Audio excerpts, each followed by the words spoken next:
sudah tunggu? Ha? Itulah kayu panjang. Potong dua bagus lagi. Tidak ada kayu lagi.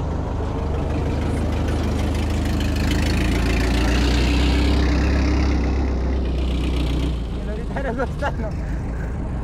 Dia tak pakai ghostan. Memang maju terus dia. Memang mau kena cari tempat dia pusing.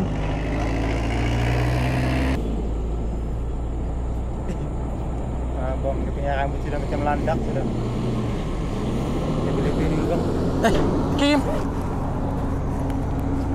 Kuih apa? Kuih itu yang mana? Kalau ada kuih lah.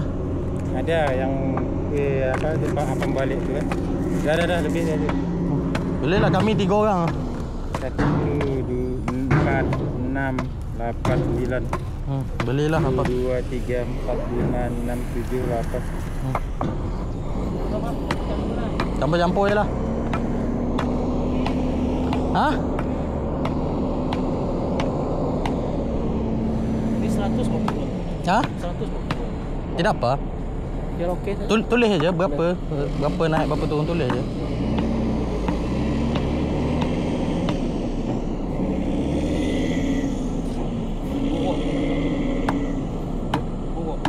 Nhà udah langsung puting air deh. Bukan jutik baru. Bisa itu.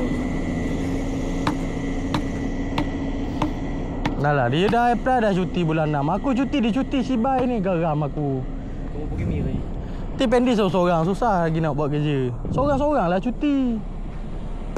Aku dah booking cuti bulan hujung bulan. Penting lagi cuti ni, bukan kau cuti sebarang-barang. Wow. Kamu kos lagi. Kau pergi ke pol lagi ni. Masuk kita bulan 10,000. Action oh kawan oh.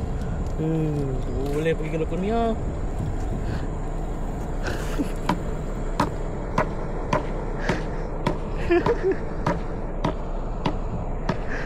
Action oh kawan, nak pergi lokon, nak kerja laut, nak pergi Papua, balik beli kat Lokonia. Sekali tak ada masa dah kau nak pergi pancing. Hari-hari kerja.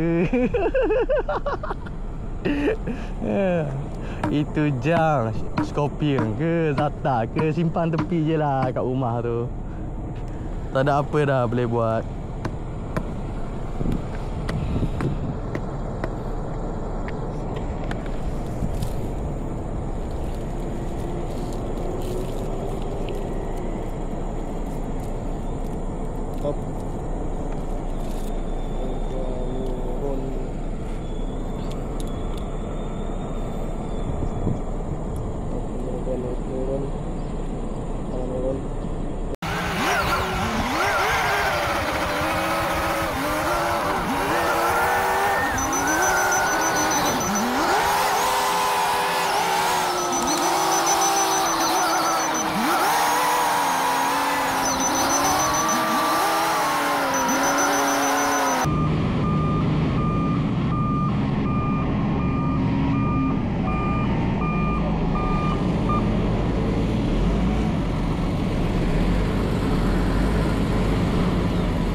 Kedai kopi.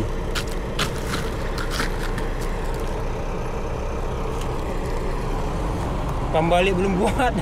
Pembalik belum buat? Siapa ni cucu ada? Tak, pembalik mana? Belum buat. Dia kan mau jual.